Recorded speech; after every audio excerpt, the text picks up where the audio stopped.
Swami Vivekananda is a voice without a form. He himself has said this, I am a voice without a form. This is the voice of strength, of manliness, of freedom. This is voice of spiritual emancipation. This is the voice of patriotism. This is the voice of universalism.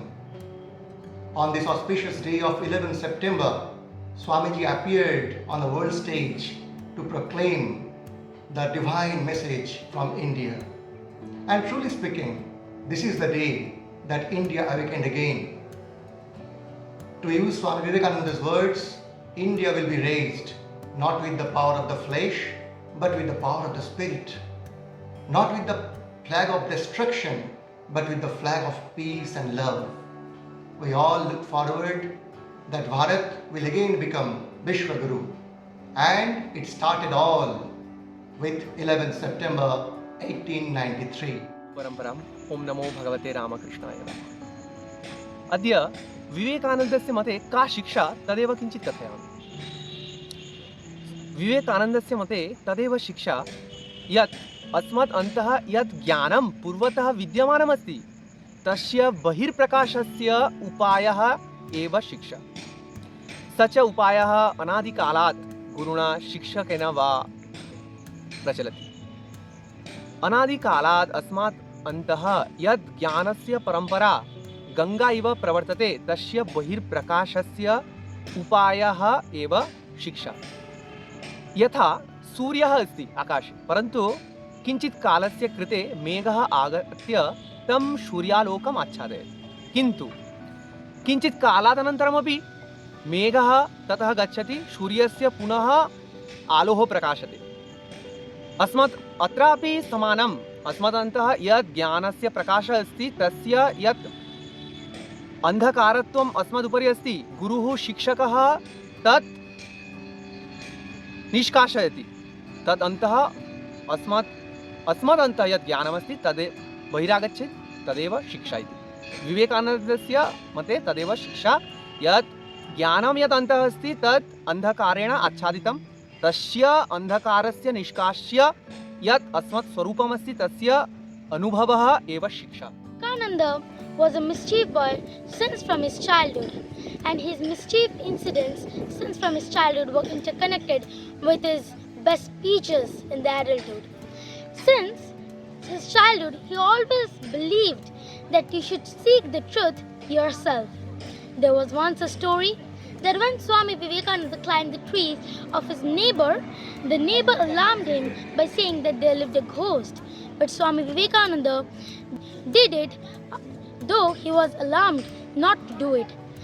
Further, in his adult speeches, he said, "Don't believe in words hallowed by traditions, or don't believe in words uttered by famous men. Believe it, the real God is formless. The real God dwells in each and every body of human beings, and he manifested and spread the teachings of his teacher, also known as Acharya, Sri Ramakrishna Dev. Every power is within us. We need to manifest it." Also, following his famous quote, "Education is the manifestation of the perfection already in man. A religion is the manifestation of the divinity present in man."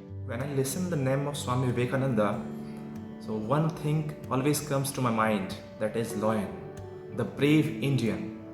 And the words of Swami Vivekananda always encourage us, like arise, awake and stop not until you achieve your goal. And we Indians should always keep it in our mind and heart, the words of Swamiji. Thank you. I have committed too many mischiefs in my life. My mother said to me that you can never be a divine one. But when I read about Swami Vivekananda, he too was a mischief one. He too was like Krishna. But when you go further into his life, he never discriminated anyone.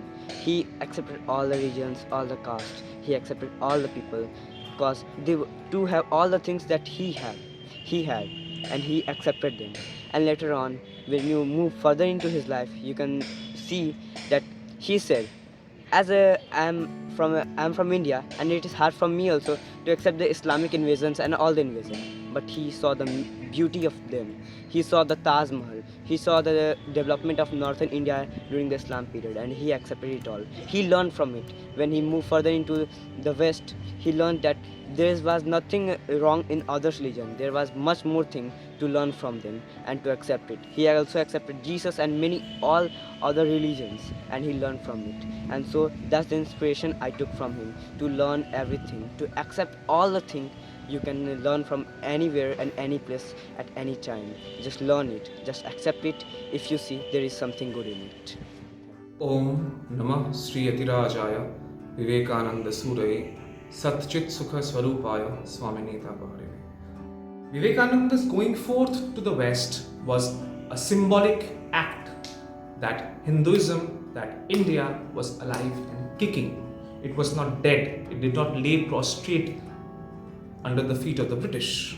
It was an act of valorism, this tremendous act of one man venturing forth across the seas. The spark of fire which will turn into a bonfire someday, and it has turned into a bonfire right now. So he sparked that fire, the first spark flew from him. That spark has now turned into a raging, roaring bonfire. For me, Vivekananda's very biography, his personality, the way he was, that was like a keg of gunpowder for me. Okay, he didn't have to say anything. The very acts that he committed, and then he sets forth to the West to spread the message of Vedanta, embarks on a voyage across India, to simply say that yes, we are still alive and kicking. This is a tremendous act of valor in the ocean. These doesn't need to be highlighted anymore. It's self-evident as the blazing sun what Vivekananda has done.